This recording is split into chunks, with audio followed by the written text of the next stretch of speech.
Well, happy St. Patrick's Day, guys. Bill McMillan here with you on NDWX.com with your Sunday morning weather brief. This upper level disturbance is cranking out bands of heavy snow across central Indiana, mostly a novelty event.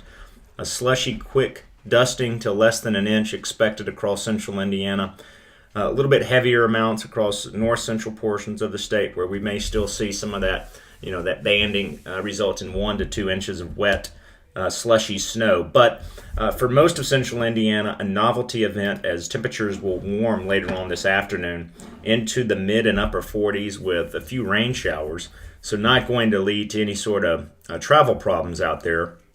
Again, though, quite a shock to the system, especially on St. Patrick's Day, and also considering only a few days ago, we were talking about temperatures in the 70s. Looking ahead, high pressure builds in this week and provides quiet, sunny conditions to open up the work week. Our next storm system approaches on Wednesday with some rain. Not expecting that to be a big deal. Quarter inch for most of central Indiana. And then we get back to dry conditions through the second half of the week and on into next weekend. High pressure builds in, plentiful sunshine expected, and a warming trend as well, as temperatures will top out in the low 60s by next Saturday with sunshine.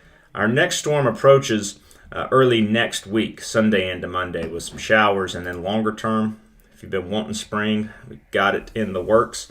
High pressure and an eastern ridge will result in a much warmer than average time of things as we wrap up the month of March and head into early April. Much more on the long-range pattern of what we can expect in April can be found on NDWX.com All Access. In the meantime, make it a great Sunday.